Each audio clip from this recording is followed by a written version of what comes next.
Buenas, ¿qué tal? Bienvenidos a la clase de Semiología Neurológica dedicada al estado de la conciencia. Soy Santiago de Chazal, soy médico neurólogo y jefe de trabajos prácticos de la cátedra. El día de hoy vamos a trabajar sobre tres preguntas que ordenan a todo el tema, básicamente qué es lo que sostiene la vigilia, cómo se pierde ese estado y de qué manera examinamos a un paciente que no responde. Es una clase práctica, pero pensada para que ustedes puedan pararse frente a la cama de un paciente con una alteración de la conciencia y saber por dónde empezar, tomando en cuenta diferentes diagnósticos diferenciales, metodologías de evaluación y también tener en cuenta un repaso neuroanatómico para que podamos ubicar la lesión desde el punto de vista estructural. Acá les muestro cómo vamos a recorrer el tema, básicamente en cuatro grandes bloques. Primero en principal, teniendo en cuenta el concepto de la conciencia y sus diferentes alteraciones. El segundo apartado, la evaluación del paciente en coma, que incluye reactividad, pares craneanos, sistema motor y el patrón respiratorio. El tercer punto, utilizar una escala, que en este caso va a ser la escala de coma de Glasgow utilizada y conocida universalmente. Y como cuarto apartado, las diferentes etiologías, es decir, un razonamiento que nos lleva a la causa que puede desarrollar una alteración del sensor en un paciente.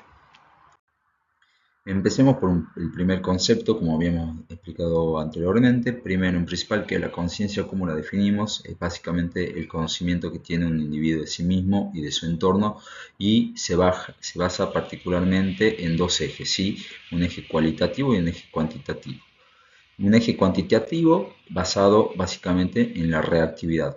¿Qué definimos, qué entendemos por reactividad? Como la capacidad de despertar y reaccionar ante los diferentes estímulos.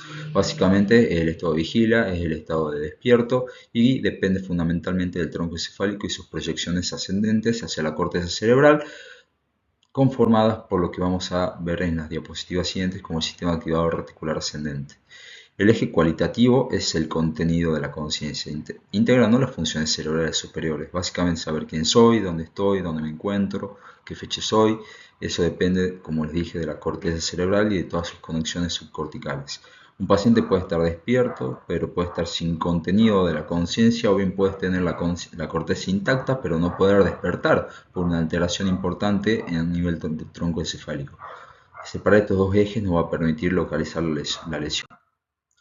Repasando un poco la neuroanatomía del SARA, es decir, el sistema activador reticular ascendente, pensemos que está conformado por tres grandes estaciones de relevo, ¿sí? La primera, en principal, el tronco del encéfalo, como habíamos dicho, conformado por el bulbo, la protuberancia y el mesencéfalo, ¿sí? La formación reticular del mesencéfalo y de la protuberancia principalmente es lo que da origen al impulso activador. Y una lesión directa a nivel de estas estructuras, una lesión importante desde el punto de vista estructural, puede producir coma directo, como hacia alteración pupilar y alteraciones oculomotoras. Como segundo apartado, sí, tenemos como estructura subcortical muy importante el tálamo, ¿sí? Conformada principalmente por los núcleos intralaminares. El tálamo en realidad es una estructura, una masa de sustancia gris ovoidea que está conformada por múltiples núcleos y segmentaciones. Entre ellos hay unos núcleos denominados núcleos intralaminares, que son aquellos que relevan la señal y la redistribuyen como en abanico hacia toda la corteza cerebral. Es por eso que se ha visto lesiones bilaterales a nivel talámico pueden producir alteraciones de coma o alteraciones del estado de despierto en algunos individuos. Y tercera en principal, la corteza cerebral, la cual es el destino final y genera el contenido consciente. Una difusión difusa de la corteza cerebral, difusa bilateral, puede producir un síndrome confusional, encefalopatía y alteraciones variables en cuanto a la gravedad del estado de la conciencia. ¿Sí? Como breve repaso, olvidar el lóbulo frontal, lóbulo temporal, lóbulo de la ínsula, lóbulo parietal y lóbulo occipital. Siguiendo acá con las bases del sistema activador reticular ascendente, teniendo en cuenta los puntos clave del mismo. Sí, recordar que es una red de núcleos del tronco del encéfalo que mantiene la vigilia y proyecta desde la formación reticular, tálamo y posteriormente hacia la corteza cerebral, como habíamos dicho anteriormente, ¿sí? Y puede producir alteraciones variables del estado de la conciencia, pero para tener en cuenta cómo está conformada a través de diferentes núcleos y diferentes neurotransmisores implicados, ¿sí? Que pueden ser excitatorios o inhibitorios. Recordar que el principal neurotransmisor inhibitorio del sistema nervioso central es el GABA o el ácido gamma butírico, o bien el principal neurotransmisor excitatorio es el glutamato por excelencia. Y todos cumplen diferentes roles, diferentes funciones. Es bastante complejo el tema, ¿sí? No vamos a meter muy en detalle, ¿sí? Pero no hace falta memorizarlos a cada uno, pero sí entender que la vigilia es un sistema básicamente neuroquímico distribuido y por eso muchos fármacos y muchos tóxicos la pueden alterar, así como diferentes alteraciones estructurales, ¿sí? Un ejemplo práctico, ¿sí? Las diferentes benzodiazepinas estimulan, ¿no es cierto?, la apertura de los canales de cloro en la posinapsis, lo cual va a permitir el ingreso, la producción de ácido gamma-butírico o de GABA, que es el principal neurotransmisor inhibitorio del sistema nervioso central. Un ejemplo práctico de la vida cotidiana, como para tener en cuenta, y lo cual muchas veces se ve en pacientes, por ejemplo, algunos ancianos que ingresan por alteración de la conciencia a la guardia e ingresan por un cuadro de intoxicación o sobredosis de benzodiazepina.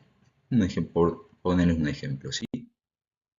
Pasemos un poco a lo que es la clínica y a los diferentes niveles de conciencia que se pueden definir por un estímulo mínimo y necesario para obtener una respuesta. Por ejemplo, en el paciente alerta, el paciente que no necesita ningún estímulo para estar despierto, ¿sí? Es aquel paciente que se encuentra despierto de forma espontánea, que atiende, entiende, sostiene la atención. El paciente obnubilado o somnoliento es aquel que necesita un estímulo verbal enérgico, ¿sí? Para poder reaccionar. Despierta, pero la atención le dura poco, ¿sí? Vuelve a dormirse si no se lo vuelve a reestimular. En cambio, el paciente estuporoso es aquel que necesita un estímulo doloroso, vigoroso, enérgico para poder reaccionar. Logra obtener algún grado de apertura ocular o bien puede localizar el estímulo, pero luego vuelve a su estado de estupor como tal, ¿sí? Como ven, son alteraciones de más en menos. Y ahora completamos el espectro con los cuadros más profundos y más complejos, algunos que se prestan a confusión. Por ejemplo, el síndrome de vigilia sin respuesta, antes llamado estado vegetativo, tiene la vigilia conservada, con apertura ocular, ciclo sueño-vigilia, pero sin conciencia de sí mismo y de su entorno, solamente respuestas reflejas. El estado de mínima conciencia, ¿sí?, es aquel paciente que puede necesitar algún estímulo verbal o visual, inconsistente, variable, tiene signos mínimos reproducibles de conciencia, puede fijar la mirada, hacer un seguimiento visual, con respuestas de forma inconsistente, ¿sí? Y por último tenemos el paciente en coma, es decir, aquel paciente con ausencia total de vigilia, sin apertura ocular ni ciclo sueño-vigilia, no despierta ni con estímulos vigorosos, y es aquel paciente que tiene una escala de coma de Glasgow menor o igual a 8 para que se lo graben. Y es aquel paciente que necesita intubación orotraqueal y asistencia respiratoria mecánica para proteger la vía aérea. Esta imagen resume gráficamente el mismo espectro que acabamos de ver, ¿sí? Aquel paciente donde evaluamos las diferentes funciones cognitivas sobre las diferentes funciones motoras. Como podemos ver en la parte inferior izquierda, el paciente en coma que tiene ausencia total de reflejos y ausencia total de las funciones cerebrales superiores, y vamos viendo en ascenso los diferentes estados de la conciencia, ¿sí? Como por ejemplo el paciente con estado de conciencia mínimo, ¿sí? Es aquel paciente que tiene algún grado de conciencia variable, como acabamos de describir anteriormente, que puede seguir o no con la vista al examinador, con respuestas inconsistentes, ¿sí? Y de esa manera, ¿sí?, vamos a ir estudiando los diferentes grados de alteraciones. Es básicamente un registro gráfico para tenerlo en cuenta. Antes de meternos en el examen fino, siempre es importante tener en cuenta el manejo inicial, ¿sí? ¿Qué hacemos? ¿Cómo encaramos al paciente que nos llega con una alteración de la conciencia? Frente a todo paciente con alteración de la conciencia, siempre pensar primero en causas reversibles, ¿sí? Es decir, aquellas patologías que pueden subsanar o pueden hacer que el paciente logre recuperar su estado de conciencia de base.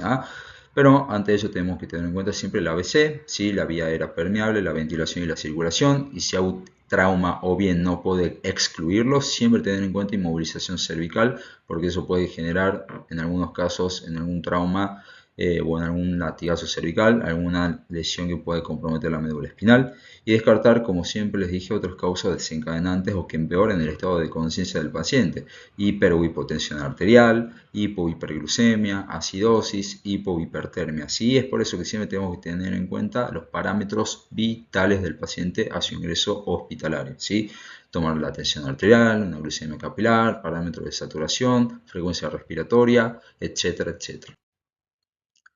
Una vez estabilizado el paciente, viene la evaluación neurológica propiamente dicha, que además nos orienta topográficamente hacia dónde puede estar la lesión estructural. Se apoya en 4 pilares, entre ellos el nivel de la conciencia de estado de alerta, a través de la escala de Glasgow y la respuesta a los diferentes estímulos. Segundo, a través de la evaluación de pares craneanos, que ya vamos a ver cuáles son. Tercero, la función motora, donde vamos a evaluar la fuerza, tono muscular, reflejos y diferentes posturas anómalas. Y como cuarto, el patrón de la respiración, ¿sí? No hay que olvidar que el centro cardiorrespiratorio se encuentra en el bulbo y es por eso que diferentes patrones de alteración de la respiración podemos ir encontrando en los diferentes pacientes con alteración del estado de la conciencia, que también nos pueden ayudar a localizar la localización, valga la redundancia, la topografía de la lesión. Ahora tengo la herramienta de cabecera por excelencia, que es la escala de Comey-Glasgow, la cual evalúa 3 respuestas, ¿sí? La apertura ocular, que puntúa de 1 a 4, la cual puede ser espontánea, ¿sí? A la voz, al dolor o ninguna, ¿sí? Siempre tomando en cuenta el mejor número a la hora de evaluar cada apartado, ¿sí? Apertura ocular, respuesta verbal y respuesta motora.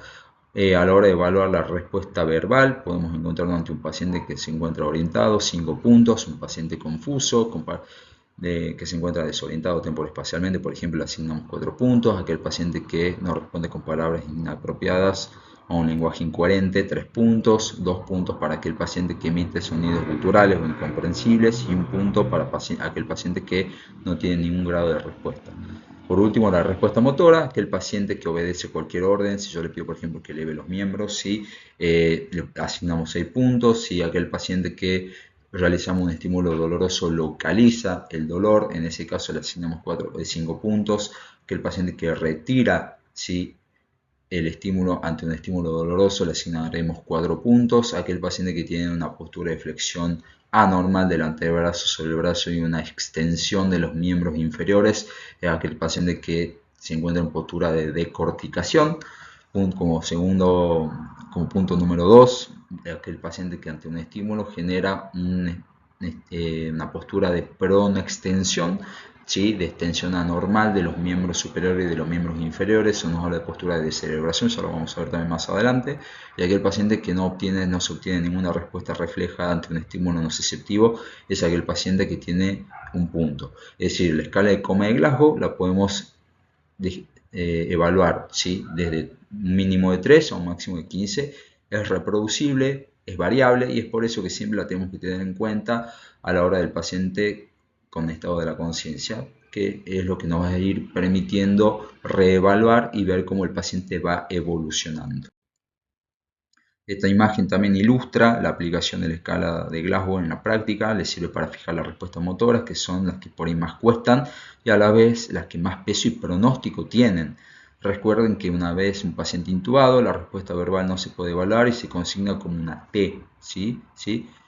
Y que la mejor respuesta motora es la que tomamos como referencia, ¿sí? Apertura ocular, respuesta verbal y respuesta motora. Acá la tienen para sacarle una foto y luego repasarla y estudiarla, ¿bien? Entramos en los pares craneanos, empezando por el tercer par y las pupilas. Ya vamos a tener una clase más en detalle de la evaluación de los 12 pares craneanos, no se preocupen, pero es importante para ahondar en la evaluación neurológica del punto de vista inicial, tomar en cuenta un repaso de los apartados positivos de cada uno de los pares craneanos que vamos a tener en cuenta, ¿sí? Principalmente aquellos que se localizan en el tronco encefálico, por ejemplo el tercer par craneano, ¿sí?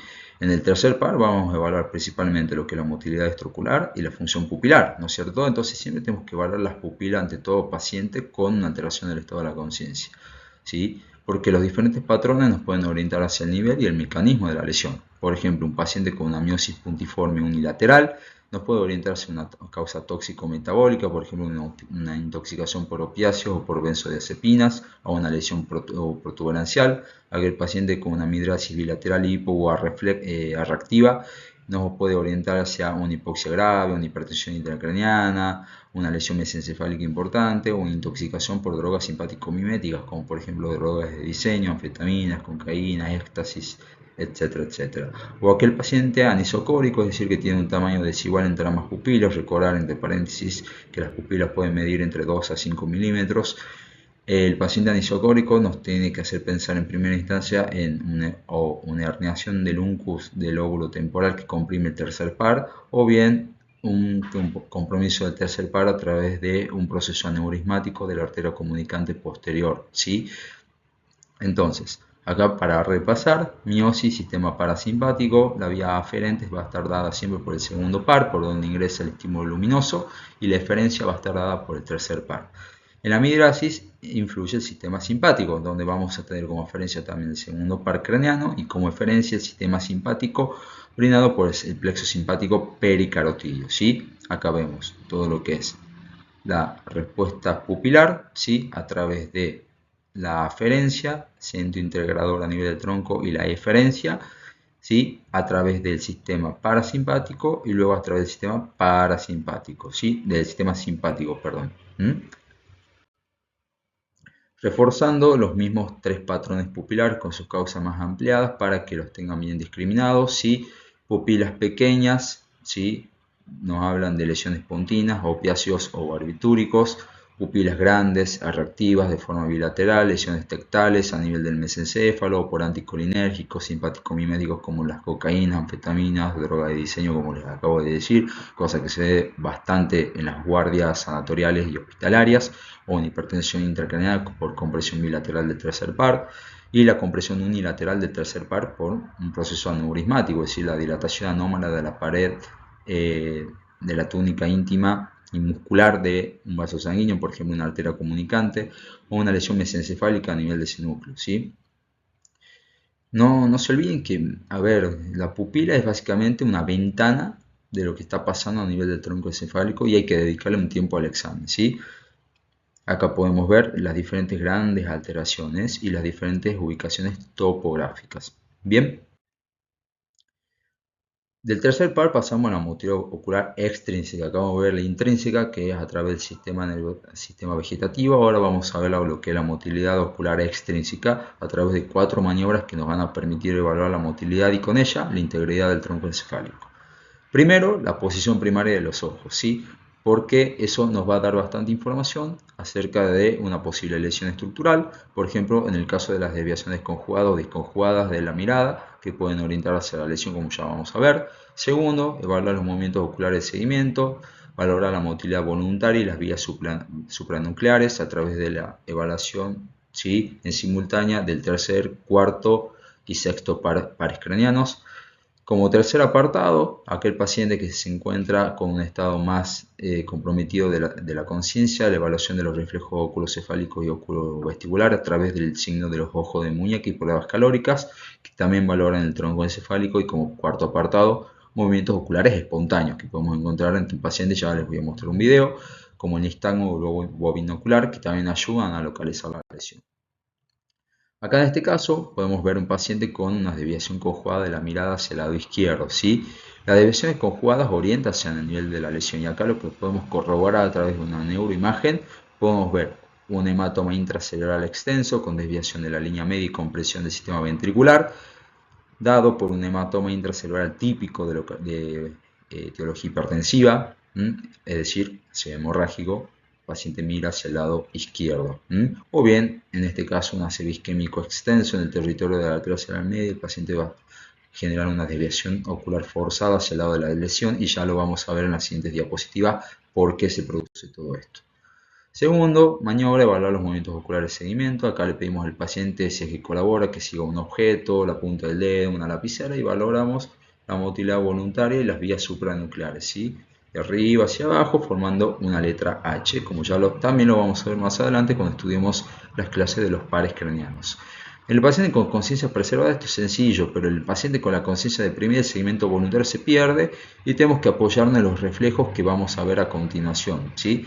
La presencia de seguimiento visual, incluso incompleto, es un dato valioso porque nos habla de cierta integridad cortical. Acá podemos ver lo que les acabo de decir recién, como evaluando todo lo que es la motilidad ocular extrínseca brindada por los músculos extraoculares, no olvidar el elevador del párpado superior, recto interno, recto inferior, recto externo, oblicuo inferior y el oblicuo superior, cada uno con sus funciones correspondientes, ya lo vamos a estudiar más adelante. Y acá tomando en cuenta desde el punto de vista estructural su núcleo principal localizado a nivel del tronco del encéfalo, principalmente a nivel de la sustancia gris periacueductal, núcleo real del tercer par craneano. Acá, bueno, por ahí quizá les pueda generar un poco de confusión, vamos a tratar de hacerlo lo más sencillo posible. ¿Cómo es el comando cortical y por qué se produce la desviación conjugada de la mirada? Primero, en principal, hay que tener en cuenta que tenemos un área en el lóbulo frontal que se llama el área 8 de Brodmann, que es el área frontal de la mirada, la cual genera los movimientos voluntarios, ¿sí? Es un punto clave que por ahí se presta confusión. Cada área frontal manda la mirada hacia el lado contralateral. Por ejemplo, el área 8 izquierda, al activarse, hace que ambos ojos miren hacia la derecha, ¿sí? Si yo estoy mirando hacia la derecha ahora, esto es gracias al campo ocular frontal localizado en el lóbulo frontal, área 8 de Brodmann. ¿Se entiende? Acá ¿sí? Tienen que tener en cuenta que todas las proyecciones descienden, ¿sí? Y se van a entrecruzar para dirigirse hacia una estructura que se denomina formación reticular paramediana pontina, es decir, a nivel del puente o de la protuberancia, ¿sí? Acá, en la formación reticular paramediana pontina, es el verdadero centro integrador de la mirada horizontal conjugada y es ipsilateral hacia la dirección de la mirada. Es decir, al estimular la formación reticular paramediana pontina derecha, genera la mirada hacia la derecha, ¿sí? Recibe la orden cruzada, ¿sí? Del área frontal, en este caso de la corteza, ¿sí? De la formación reticular paramediana pontina al movimiento de los dos ojos. Acá el punto más importante del circuito, ¿sí? De la formación reticular paramediana pontina le ordena al núcleo del sexto par ipsilateral, que tiene una particularidad que es la clave de todo el esquema y cumple dos funciones simultáneas. Primero, como motoneurona, inerva el recto lateral de ese mismo lado generando la aducción, ¿sí? Es decir, el ojo derecho mío mira hacia afuera, ¿sí? Y a su vez hay una estructura que se denomina fascículo longitudinal medial, que es básicamente como un entrelazado de cables, por así decirlo, de neuronas, que van a interconectar el tercer par, el cuarto par y el sexto par, para de esa manera estimular el subnúcleo del tercer par contralateral y contralateralmente, para poder de esa manera yo realizar esto, ¿sí? Si yo estoy mirando hacia la derecha, se está contrayendo el recto externo del tercer par craneano del lado derecho y el recto interno del tercer par craneano del lado izquierdo. Y todo esto a través de esta estructura que se denomina fascículo longitudinal medial. Es un cable que sincroniza todo, no se olviden eso. Y además también tiene relaciones con los núcleos vestibulares, principalmente a través de los conductos semicirculares, para darnos luego lo que se denomina el reflejo vestíbulo ocular, los cuales también vamos a evaluar en aquellos pacientes que no colaboran o que tienen una severa alteración del estado de la conciencia, como ya lo vamos a ver bien. La tercera maniobra consiste en la evaluación de los reflejos oculocefálicos y óculos vestibulares, que exploran el tronco encefálico del paciente que no colabora. El reflejo oculocefálico, los ojos de muñeca, consiste básicamente en girar la cabeza del paciente y observar si los ojos se mueven, como fíjense en la imagen, en sentido contrario, de manera conjugada, hacia el sitio donde estoy realizando el giro cefálico. Acá yo estoy girando hacia la derecha y podemos ver que los ojos se conjugan hacia el lado izquierdo a través de la contracción del recto interno del ojo derecho y la contracción del recto externo del ojo izquierdo en este caso, ¿bien? Y contralateralmente, si yo giro la cabeza hacia el lado izquierdo, estoy viendo como el paciente tiene la mirada conjugada hacia el lado derecho. Eso nos está hablando de indemnidad del reflejo oculocefálico. Oculocefálico, ¿sí? Los movimientos oculares, ¿sí? Y el giro cefálico. Acá en este caso podemos ver un reflejo desconjugado, ¿sí? Por lesión mesencefálica. Vemos que no se encuentra preservado el movimiento conjugado de la mirada, ¿sí? A la hora de realizar el giro. Más bien hay un movimiento desconjugado. Como vemos, el ojo no se encuentra ni en posición primaria ni en posición conjugada. Y acá un reflejo completamente ausente, ¿sí? El paciente tiene una mirada fija ya sea a través del giro hacia la derecha o hacia la izquierda, y eso nos puede indicar una lesión severa desde el punto de vista estructural, sobre todo a nivel del puente. Acá tenemos el reflejo oculovestibular, que es la prueba calórica. Al irrigar el conducto auditivo externo, previa evaluación de la indemnidad de la membrana timpánica. Consiste en instilar agua fría. El paciente comatoso con tronco intacto, se produce una desviación conjugada y tónica de la mirada hacia el sitio irrigado. Acá, como pueden ver, se estimula, se inyectan aproximadamente unos 10 centímetros cúbicos de solución fisiológica fría y se produce la desviación forzada de la mirada, en este caso, hacia el sitio irrigado. Ojo, nunca haga la maniobra si no descartaron lesión cervical, ¿sí? Siempre tener en cuenta esto, ¿bien?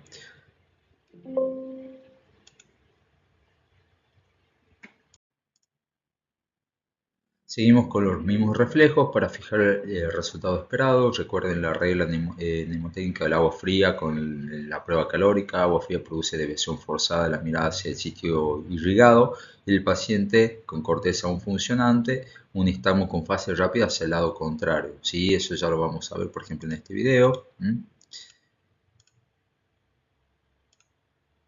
¿Sí? Fíjense. Keep going. Yeah, there you go. Do you see it?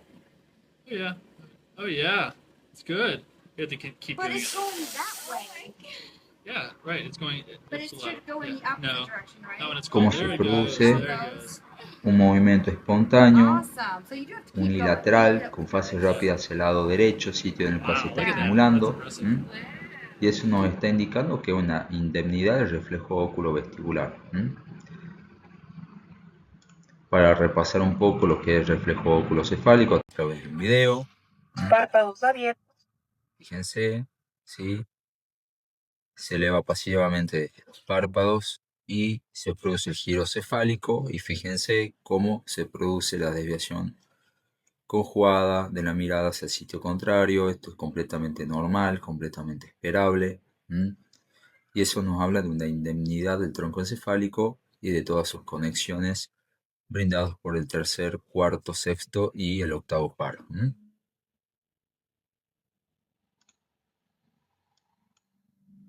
En este caso, ¿sí? Podemos ver un paciente en el cual se efectúa la prueba y no se obtiene ningún grado de respuesta en comparación con el paciente de recién.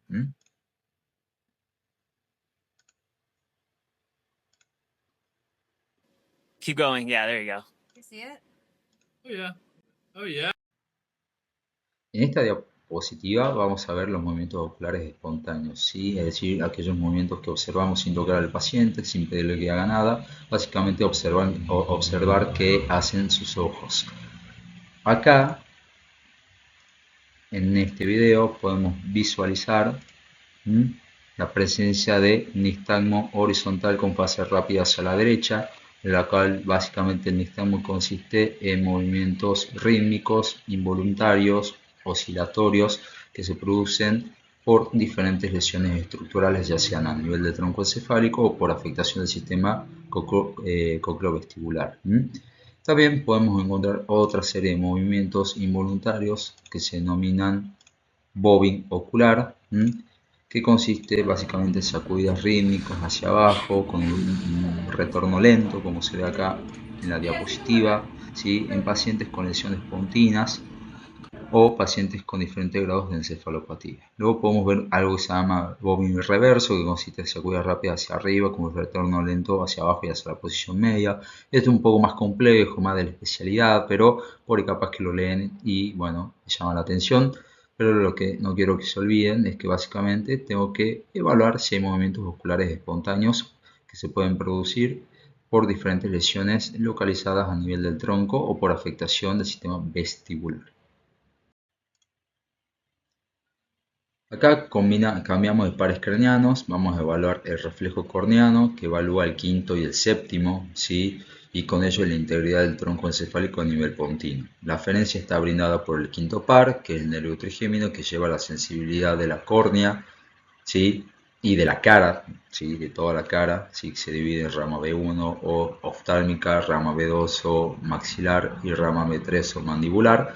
¿Sí? Recuerden acá que la aferencia está dada por el quinto par, El centro integrador está localizado a nivel del tronco encefálico, exclusivamente a nivel del puente o a nivel puntino, y la eferencia va a estar brindada por el séptimo par craneano, que va a producir el cierre ocular, ¿sí?, a través de la contracción del orbicular de los párpados u orbicular oculis a través del séptimo par. Bien, acá lo podemos ver a través de este video. Con una torunda de algodón tocamos Fíjense, la córnea ¿sí? y se produce el cierre. Es como cuando, por de ejemplo, los nos ojos. entra una basurita en el ojo y que hace uno pestañea, ¿eh? Eso nos está hablando de que el reflejo corneopalpebral se encuentra indemne, ¿sí? Con una torunda de algodón tocamos la córnea y se Bajamos, ¿sí? Ya hemos evaluado todo lo que es mesencéfalo, protuberancia. Vamos un poco hacia el bulbo, donde se encuentran localizados los pares craneanos bajos, ¿sí? A través del reflejo tusígeno y del reflejo nauseoso, que evalúan el noveno y el décimo par, es decir, el nervio grosofaringio y el nervio vago o neumogástrico. El reflejo tusígeno se estimula en el paciente que se encuentra intubado, estimulando la carina, ¿sí? Por ejemplo, al aspirar por el tubo, la respuesta normal es la tos, ¿sí? Respuesta, un reflejo tusígeno. La vía aferente y eferente son el noveno y el décimo par, como habíamos dicho, cuyo centro integrado se encuentra a nivel del bulbo raquídeo. El reflejo nauseoso se estimula explorando el paladar blando, ¿sí?, y observando la elevación simétrica del velo del paladar, ¿sí? Acá podemos observar un reflejo velo-palatino simétrico, pero en algunos casos podemos encontrar una asimetría, ya sea por una veloparesia producida por una lesión estructural localizada a nivel del bulbo, por ejemplo, donde se encuentra el núcleo vinculado al noveno y el décimo par. Y eso es lo que configura un signo denominado signo de la cortina.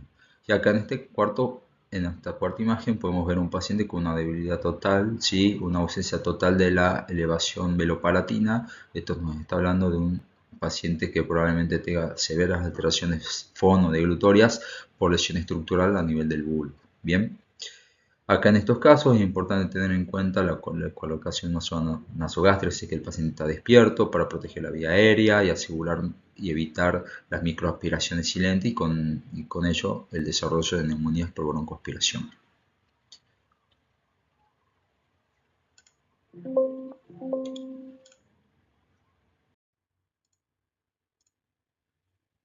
Pasamos a la postura motora, que es un dato que se ve a los pies de la cama del paciente, ¿sí? Y acá lo que nos vamos a encontrar en los casos de mayor gravedad son dos posturas patológicas anormales que se denominan postura de decorticación y postura de descerebración.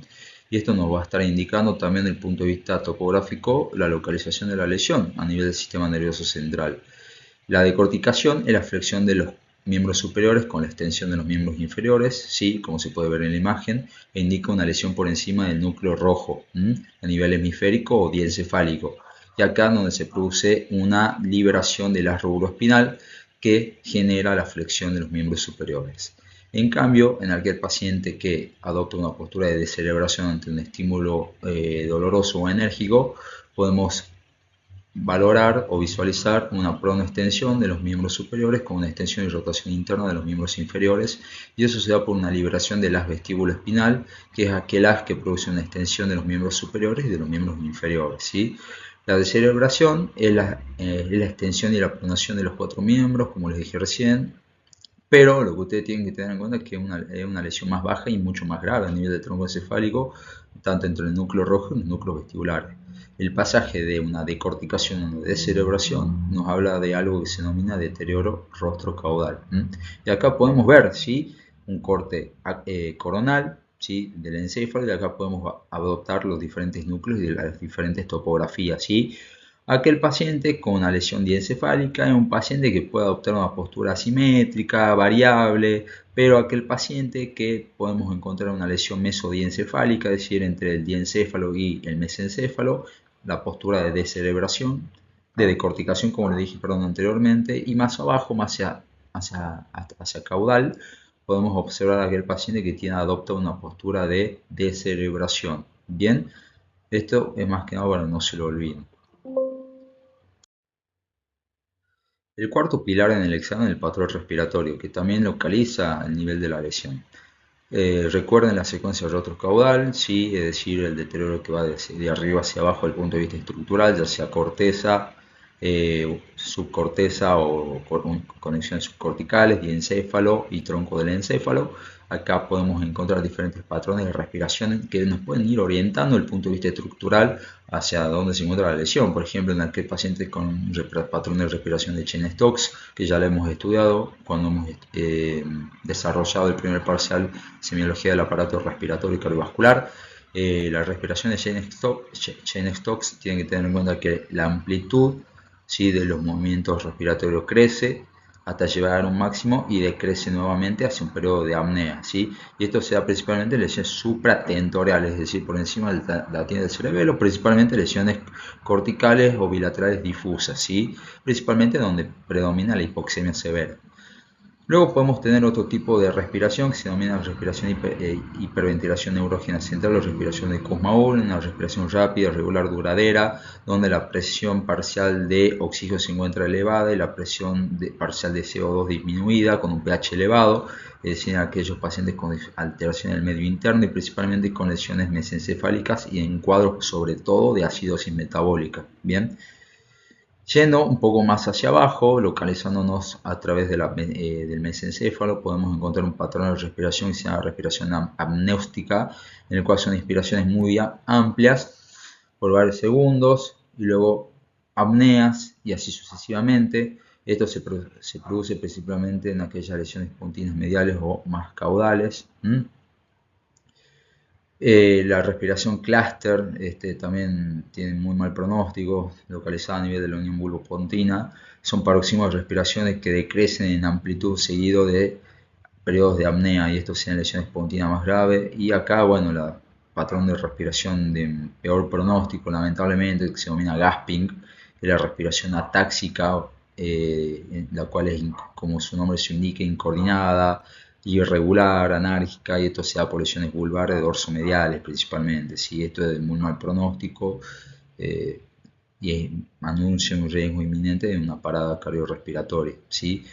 Para que se den en cuenta también, el ritmo respiratorio es un mapa, ¿sí?, de lo que está pasando en el tronco del encéfalo, y siempre hay que observarlo a través de la inspección, ver cómo respira el paciente, ¿sí?, ver el tipo de respiración, la frecuencia respiratoria. Como verán, todo lo que aplicamos en semiología del aparato respiratorio también lo podemos aplicar en semiología del aparato o del sistema nervioso, la semiología neurológica. Cerrando el examen, entramos en el razonamiento etiológico. Acá la pregunta que ordena todo el diagnóstico diferencial frente a todo paciente en coma es una sola. ¿Es una lesión estructural o una lesión difúsica, tóxico-metabólica?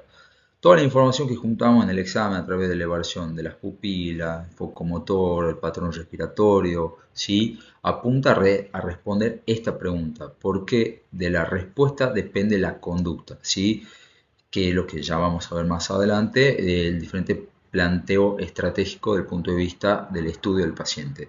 Neuroimagen, eventual cirugía, corrección metabólica, soporte por un lado, etcétera, etcétera. Entonces, recuerda siempre que ante un paciente con deterioro de la conciencia vamos a tener alteraciones primarias que pueden estar localizadas en la corteza cerebral, a nivel diencefálico, mesencefálico y protuberancia rostral, y también, lógicamente, a nivel del bulbo, pero principalmente a nivel de estas dos. O bien se ponen alteraciones sistémicas, que son aquellas principalmente reversibles, como las que hemos visto anteriormente y la vamos a ver en el cuadro de la diapositiva siguiente, ¿sí? Podemos tener alteraciones primarias que pueden estar brindadas por lesiones bilaterales o difusas en los hemisferios cerebrales, como por ejemplo el TEC, un trauma craneoencefálico, lesiones isquémicas, por ejemplo un accidente cerebrovascular isquémico, un ACV hemorrágico, una encefalopatía hipóxico-isquémica, en un caso de una meningitis o una meningoencefalitis, etc. Lesiones hemisféricas unilaterales también, un poco más de lo mismo, un trauma craneoencefálico unilateral con un hematoma extradural, por ejemplo, un ACV isquémico extenso en el territorio de una de las arterias cerebrales medias, un ACV hemorrágico, una lesión ocupante de espacio, ya sea un proceso lesional primario o un absceso cerebral, o lesiones en el tronco del encéfalo, acá tienen lógicamente mayor gravedad, un infarto, isquemia, malformaciones vasculares, lesiones tumorales, etc. Vamos con las alteraciones secundarias o sistémicas, que por eso son más reversibles, principalmente en las tóxicas, por sobreuso de sedantes o de benzodiazepinas o barbitúricos en algunos casos, No olvidar también aquellos pacientes con exposición a biomasa, la intoxicación por monóxido de carbono, no olvidar también la exposición o el abuso de drogas sintéticas o de diseño, como habíamos dicho anteriormente, las causas metabólicas, siempre pensarlas, siempre tener en cuenta la hipotermia, la hipertermia, la hipoglucemia, la hiperglucemia, son todas aquellas alteraciones que son reversibles, ¿sí? Paciente que nos llega a la guardia con una glucemia capilar de 40 miligramos sobre decilitro va a tener síntomas neuroglucopénicos, va a estar desorientado, va a estar estuporoso, va a estar sudoroso, puede llegar a estar hipotenso también si es que el paciente está en un estado de hipovolemia. Entonces, todas estas cosas las podemos corregir nosotros en la guardia y luego reevaluar a través de la escala de coma de Glasgow cómo va evolucionando este paciente. Falla hepática, no hay que olvidarse, ¿sí? Aquellos pacientes con encefalopatía hepática, cuando ya veamos el apartado de semiología del aparato digestivo, pacientes con alteraciones en el medio interno, pacientes con alteraciones renales, pacientes urémicos, etc., ¿sí? Endocrinas también, por ejemplo, aquellos pacientes con insuficiencia suprarrenal, los hipotiroidismo o el coma mixedematoso, el panhipopituitarismo por una alteración central a nivel de hipotálamo hipofisiario, etcétera, etcétera, etcétera. Como verán, son muchos los diagnósticos diferenciales y uno siempre se tiene que ir orientando a través de un protocolo que ya lo vamos a ver en las siguientes diapositivas. Acá les pongo un par de neuroimágenes como para que vayan entrando un poco en tema, hagamos un poco de correlación neuroanatómica y neuroimagenológica, ¿sí? Por ejemplo, acá podemos visualizar un paciente con un aneurisma en una de las arterias comunicantes anteriores, con la presencia de áreas de hiperdensidad a nivel de las cisternas basales y las cisternas peritroncales y del valle silviano, típico de un paciente con una hemorragia subaracnoidea neuroismática. Acá lo que podemos visualizar en esta imagen es un paciente con un ACV isquémico extenso en el territorio de la arteria cerebral media izquierda, ¿sí? Esta es una secuencia de difusión, lo cual nos está hablando de una lesión isquémica aguda, ¿sí? Y acá podemos visualizar lo contrario, ¿sí? La presencia de un hematoma intracerebral con volcado ventricular e hidrocefalia. Fíjense la dilatación de los ventrículos laterales, principalmente a nivel de los cuernos frontales. Eso nos está indicando también un paciente que puede tener una severa alteración del estado de despierto. Acá, fíjense en esta imagen, toda la hipodensidad severa, extensa, esto se denomina edema maligno, que compromete el hemisferio cerebral izquierdo por un infarto isquémico, por una oclusión en segmento M1 de la arteria cerebral media izquierda, que genera una hipodensidad extensa con desviación de la línea media, colapso ventricular y riesgo de herniación inminente. Acá detengámonos un poco en este concepto crítico que es la herniación cerebral, que es el desplazamiento del parénquima a través de una incisura de la dura madre o gran agujero del cráneo empujándolo por un efecto de masa, que puede ser uni o bilateral. Acá no es importante que ustedes se aprendan todos los tipos de herniaciones cerebrales, si lo quieren leer los pueden leer, ¿sí? Pero siempre tener en cuenta la herniación de la amígdala cerebrosa a través del bulbo, lo cual puede generar una compresión severa a nivel de la unión bulbo-medular y generar lógicamente una parada cardiorrespiratoria, ¿sí? Y acá podemos encontrar diferentes hallazgos semiológicos vinculados a las diferentes localizaciones de las herniaciones. Acá lo que se visualiza en la siguiente imagen es un hematoma epidural, ¿sí? Que está localizado acá por fuera de la dura madre, ¿sí? Por ruptura de la arteria meningia media a través de un trauma craneoencefálico, lo cual va generando compresión y desviación de las diferentes estructuras, y esto es lo que va generando lo que hemos denominado recién los diferentes procesos de herniación, ¿sí? ¿Qué es una hernia cerebral? Para terminar, desplazamiento del parénquima cerebral a través de una incisura o un gran agujero del cráneo como ser el foramen magnum, que puede ser uni o bilateral. Recuerda de vuelta lo estructural versus lo metabólico. Esta tabla es una de las más útiles para llevarse a la práctica porque básicamente nos sirve cómo distinguir una causa estructural de una causa tóxico-metabólica. La causa estructural frecuentemente suele ser asimétrica, focal, las pupilas a menudo están alteradas y asimétricas con un patrón motor localizado, con signos de foco, por ejemplo una hemiparesia brachiocrural del lado derecho, por ejemplo. En la evolución podemos observar progresión rostrocaudal predecible en casos de lesiones estructuralmente severas y como ejemplos de la práctica un ACV isquémico extenso, un hematoma intracerebral, un tumor o una herniación como consecuencia de lo anterior. En cambio, las causas tóxico-metabólicas generalmente son simétricas, son, como le dije anteriormente, reversibles. Las pupilas se encuentran reactivas, salvo excepciones como por ejemplo las intoxicaciones por opiáceos, como le dije anteriormente. Un patrón motor simétrico, podemos encontrar algunos movimientos anormales como ser temblores, asterixis o flapping, ya lo vamos a ver en los diferentes trabajos prácticos, y una evaluación fluctuante que varía de acuerdo a la corrección metabólica. Y acá podemos encontrar causas típicas, ¿sí? Una hipoglucemia, cuadros de hiperuremia o cuadros de uremia severa en pacientes con enfermedad renal crónica o lesión renal aguda, ¿sí? Causas de hipoxia, ni hablar, intoxicación por fármacos, etcétera, etcétera. Una vez estabilizado el paciente con el ABC, descartadas causas reversibles, inmediatas, el estudio se apoya en cinco pilares complementarios. Primero, el laboratorio. Si me llega el paciente, lo estabilizo, lo evalúo, le pido un laboratorio. ¿Qué le voy a pedir? Le voy a pedir un screening tóxico-metabólico, si es que sospecho por una intoxicación por alguna clase de droga o de sustancia o algún fármaco, de acuerdo al protocolo según sospecha, ¿sí? Un electrocardiograma siempre se le pide a todo paciente para detectar arritmia, signo de isquemia, hipertensión intracraneana, etc. Una neuroimagen siempre chicos, mandatorio. Una tomografía de encéfalo de urgencia como primera línea. Luego podemos complementar en segunda instancia a través de una resonancia, una angioresonancia para evaluar la neurovasculatura según el caso.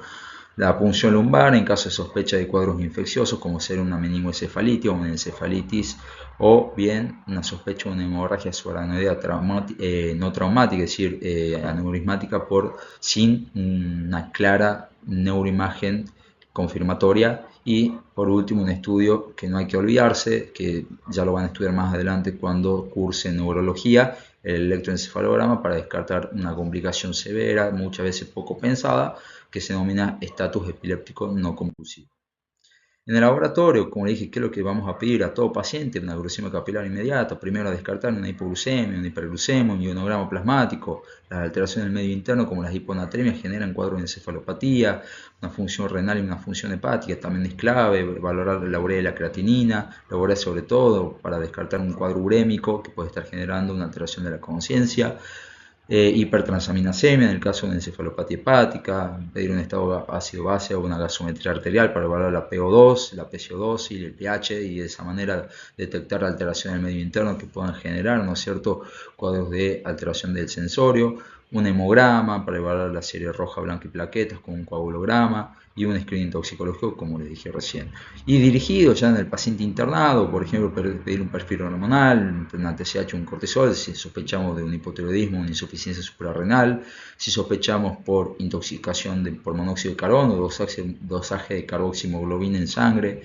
Niveles séricos de ciertos fármacos también por intoxicaciones de los mismos. Por ejemplo, se ha visto intoxicación por anticonvulsivantes, de levetiracetam, ácido valproico, que manejamos nosotros los neurólogos.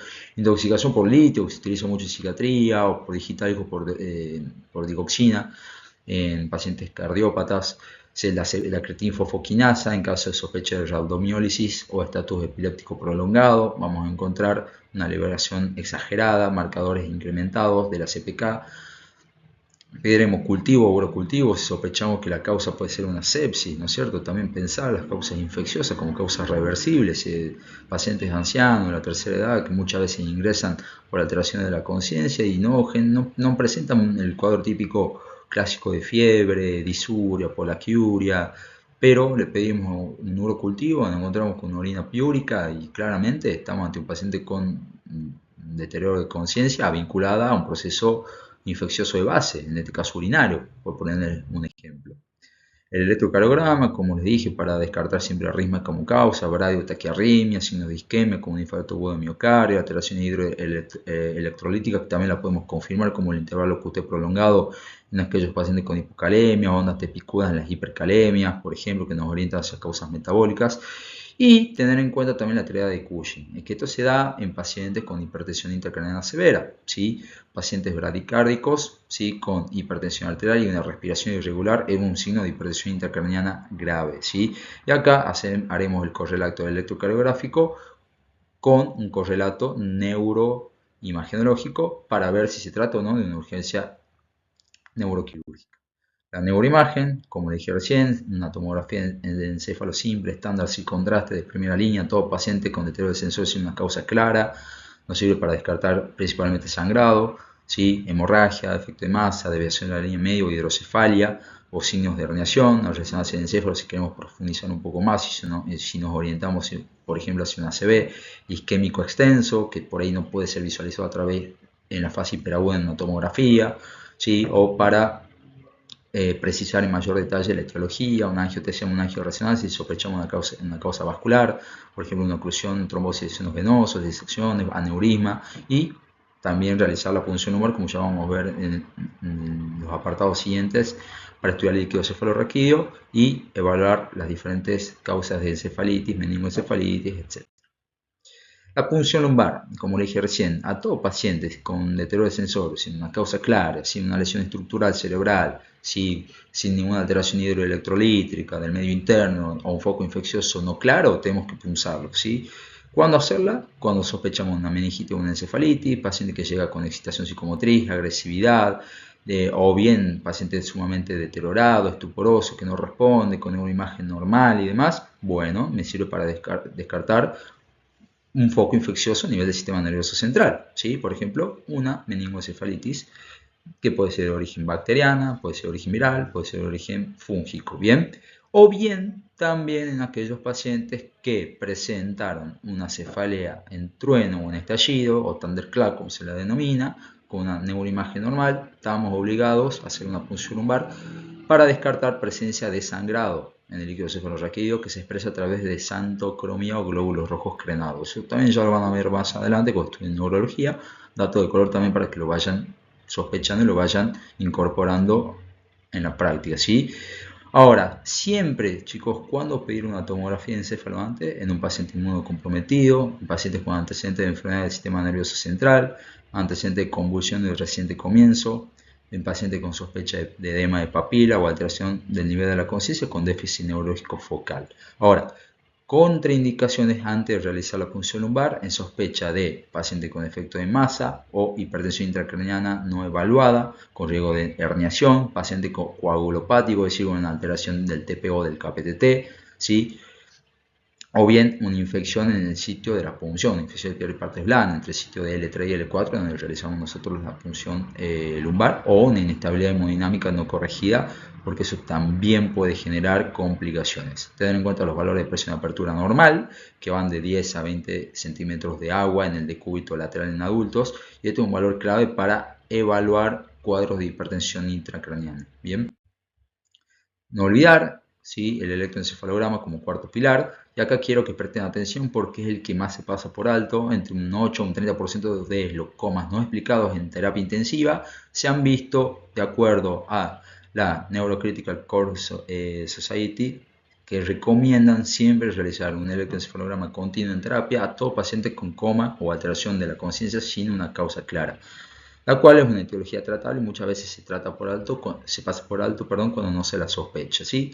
Consiste en colocar una serie de electrodos a nivel del cuero cabelludo a través de un electroencefalógrafo, ¿sí? Medimos el trazado, un registro electrográfico de básicamente los potenciales de acción y la actividad neuronal en la corteza cerebral, ¿sí?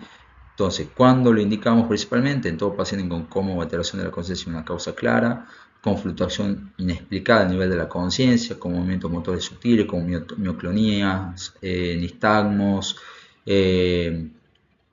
o bien la presencia lógica de una convulsión, que puede ser focal o puede ser tónico-clónica bilateral.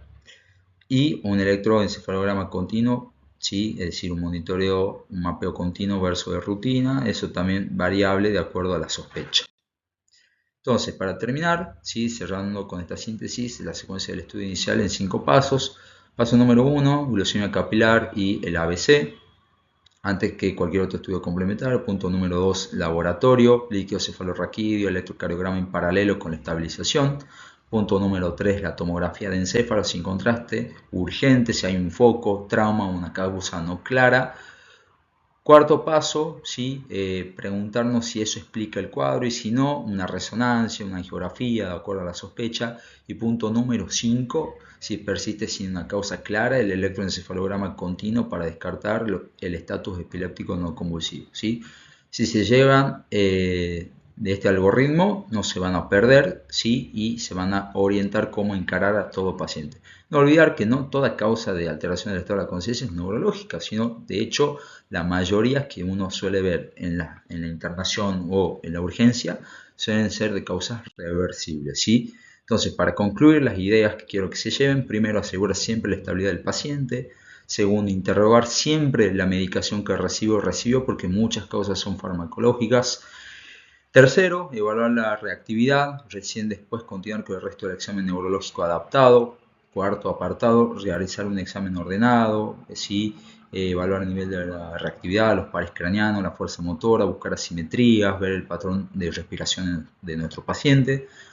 Recordar los parámetros anatómicos, reflejos y vías y del deterioro del rostro caudal. ¿Por qué? Porque esto no habla de la topografía de la lesión. Yo al realizar un examen neurológico completo y minucioso en un paciente con alteración de la conciencia, ya puedo orientar o inferir hacia qué estructura puede estar comprometida. Pensar de causas siempre, primarias o secundarias, las mismas nos van a orientar el protocolo de estudio que hemos descrito anteriormente. Y por último, pensar y priorizar los estudios complementarios de acuerdo a las sospechas, siempre en base a un razonamiento clínico adaptado.